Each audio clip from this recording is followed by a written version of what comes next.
Carnival ആഘോഷത്തിന് മുന്നോടിയായി കനത്ത സുരക്ഷാ ക്രമീകരണങ്ങളാണ് ഫോർട്ട് കൊച്ചിയിൽ പോലീസ് ഒരുക്കിയിട്ടുള്ളത്. 1000-ലധികം പോലീസുകാരെ പല ഭാഗങ്ങളിൽ വിന്യസിച്ചു. വിനോദസഞ്ചാരികൾക്ക് അടിസ്ഥാന സൗകര്യങ്ങൾ ഒരുക്കുന്നതിൽ കോർപ്പറേഷന് വീഴ്ചയുണ്ടായെന്ന വിമർശനവും ശക്തമാണ്.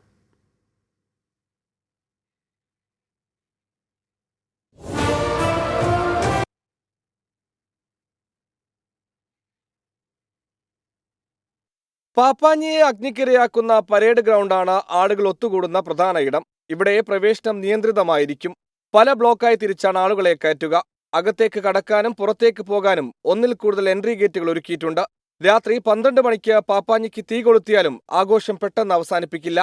ചെറു കലാപരിപാടികൾ സംഘടിപ്പിച്ച് ആളുകൾക്ക് പോകാൻ പരമാവധി സമയം അനുവദിക്കും.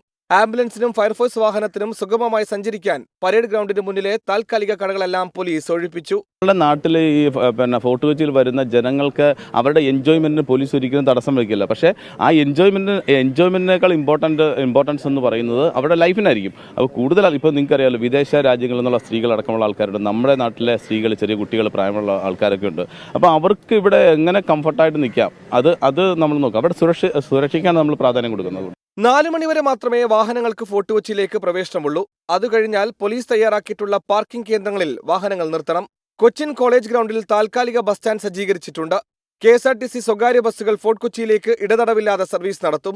വിദേശ വിനോദസഞ്ചാരികളടക്കം 3 ലക്ഷം പേരെങ്കിലും കാർണിവലിനെത്തുമെന്നാണ് കണക്കാക്കുന്നത്. എന്നാൽ ഇത്രയും ആളുകൾ ഒത്തുകൂടുന്നിടത്ത് പുതിയ മൂത്രപ്പുരകളൊന്നും കോർപ്പറേഷനോ ടൂറിസം വകുപ്പോ ഒരുക്കിയിട്ടില്ല. RDOയും പോലീസും മുന്നറിയിപ്പ് നൽകിയതിനെ തുടർന്ന് വെളി മൈതാനത്തെ പാപ്പാഞ്ഞി പ്രതിമയെ കത്തിക്കുന്നതിൽ നിന്ന് സംഘാടകർ പിന്മാറി. എന്നാൽ കാർണിവൽ ആഘോഷം കഴിയുന്ന അടുത്ത ആഴ്ച വരെ ഈ പാപ്പാഞ്ഞിയെ മാറ്റില്ല.